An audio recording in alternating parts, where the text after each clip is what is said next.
पंजाब में एक युवक था नरेंद्र। बहुत मेहनती था। उसके परिवार में उसकी पत्नी, 3 बेटियां और एक बेटा था। नरेंद्र बहुत मेहनत करता और अपने परिवार का पालन पोषण करता।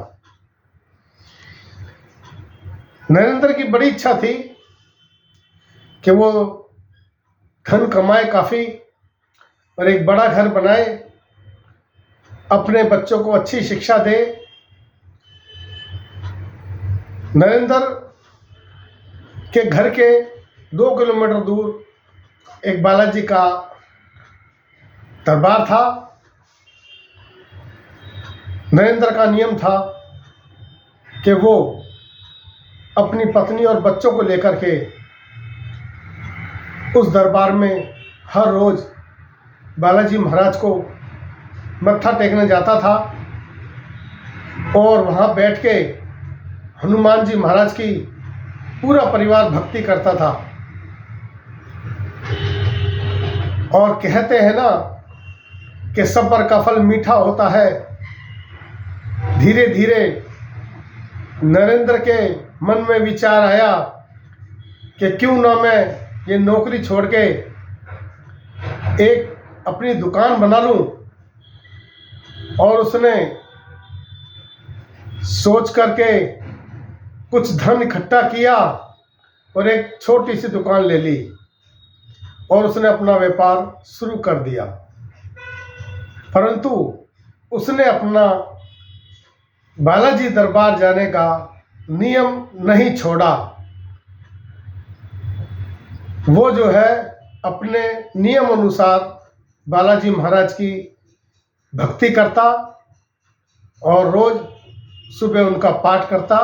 उसके बाद वो अपनी दुकान पे जाके अपना व्यापार की शुरुआत करता। बालाजी महाराज की कृपा उसके ऊपर ऐसी हुई कि उसका व्यापार दिन दूनी रात चौगनी तरक्की करता चला गया।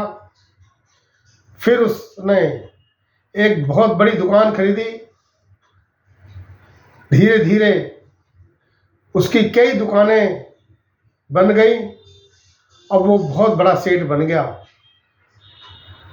लेकिन जैसा जैसा उसके पास पैसा आता गया, उसका भक्ति में समय कटता चला गया। अब नरेंद्र को मंदिर में जाने का भी समय नहीं मिलता। जहां वो बालाजी दरबार में सुबह पूजा प्रार्थना मत्था टेक करके पूजा प्रार्थना करके अपनी दुकान पे आता था, अब वो घर से सीधा अपनी दुकान पर आता है और अपने काम में बिजी हो जाता है।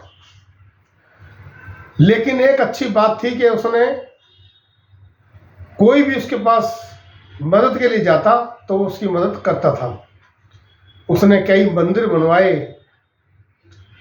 कई धर्मशालाएं बनवाई, कई निर्धन कन्याओं की शादियां करवाई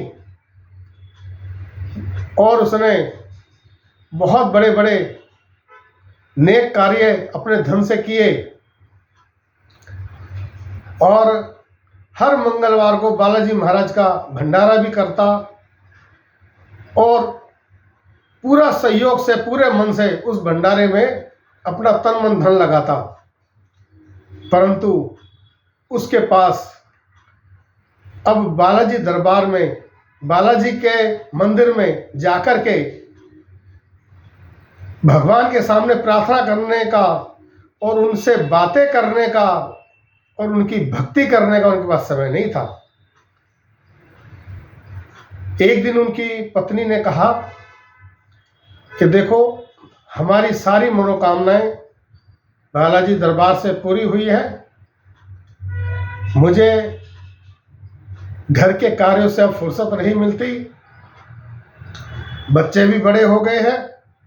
लेकिन जब हम निर्धन थे तो जो भी आपने बालाजी महाराज से मांगा था, इस मंदिर से, इस दरबार से जो मांगा था आपको मिला।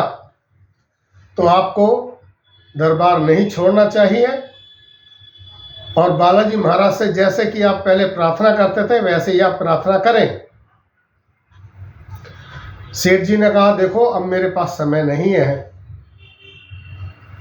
धीरे धीरे सेठ जी ने जो उनकी 3 पुत्रियां थी उनकी शादियां कर दी और जो बेटा था उसका भी उन्होंने विवाह कर दिया। विवाह के बाद कई साल हो जाते हैं लेकिन उनके बेटे के यहाँ किसी भी संतान का जन्म नहीं होता। नरेंद्र बहुत चिंतित हो जाते हैं। बड़े बड़े डॉक्टर के पास वो सलाह के लिए जाते हैं और अपने बेटे बहू को भेजते हैं, मगर कोई भी डॉक्टर उनकी समस्या का समाधान नहीं कर पाया।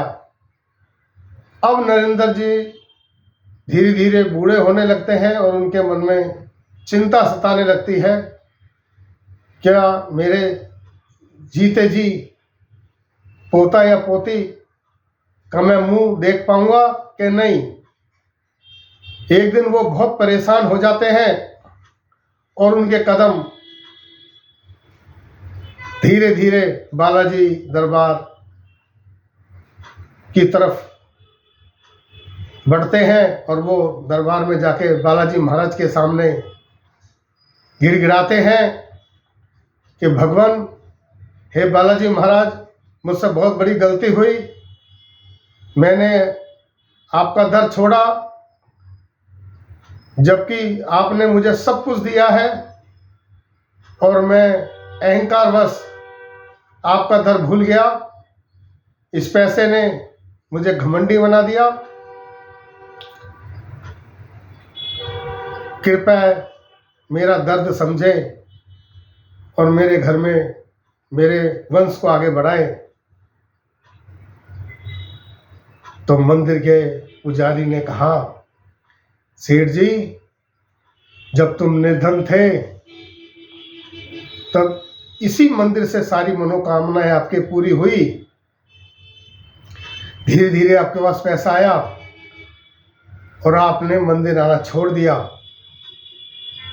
पहले आप मंदिर आते थे, बड़ी श्रद्धा से हनुमान जी महाराज की पूजा करते थे, आरती करते थे, पाठ करते थे, तो बालाजी महाराज ने आपको सब कुछ दिया।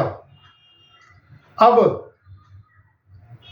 आपको फिर हनुमान जी महाराज की याद आई है, वो भी दुख के क्षणों में याद आई है कि आपकी जब इच्छा पूरी नहीं हुई डॉक्टरों के द्वारा, तब आप मंदिर में बालाजी महाराज के सामने अपने स्वार्थ के लिए आए हैं।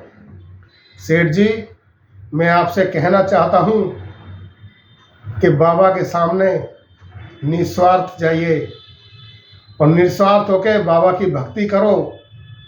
बाबा सब जानते हैं हमें क्या चाहिए और क्या नहीं चाहिए।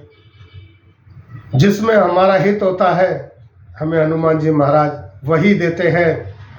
तो मैं आपसे निवेदन करना चाहता हूँ कि आप पहले की तरह निस्वार्थ होकर हनुमान जी महाराज की भक्ति कीजिए, मन में स्वार्थ न लाइए। आपकी भक्ति से प्रसन्न होकर हनुमान जी आपकी इच्छा जरूर पूरी करेंगे। बस आप अपना नियम पक्का कीजिए। सेठ जी को बात समझ में आई और उन्होंने फिर से नियम बना लिया। सुबह घर से सीधा बालाजी दरबार और बालाजी मंदिर में आकर के वो बालाजी महाराज के सामने पूरी श्रद्धा से प्रार्थना करते, भक्ति करते और धीरे धीरे नरेंद्र जी को पहले की तरह हनुमान जी महाराज की भक्ति करने का आनंद आने लगा।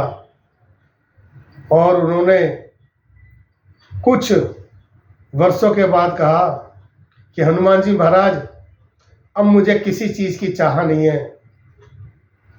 अब मुझे ना पोती की चाह, ना पोते की चाह है, मुझे तो सिर्फ अपनी भक्ति दीजिए, मुझे और कुछ नहीं चाहिए। मेरा मन निर्मल कर दीजिए, बस अपनी भक्ति का मुझे आशीर्वाद दीजिए। और नरेंद्र की आंखों से आनंद की, खुशी की वजह से आंसू निकलने लगते हैं और वो हनुमान जी महाराज की भक्ति में रोने लगते हैं।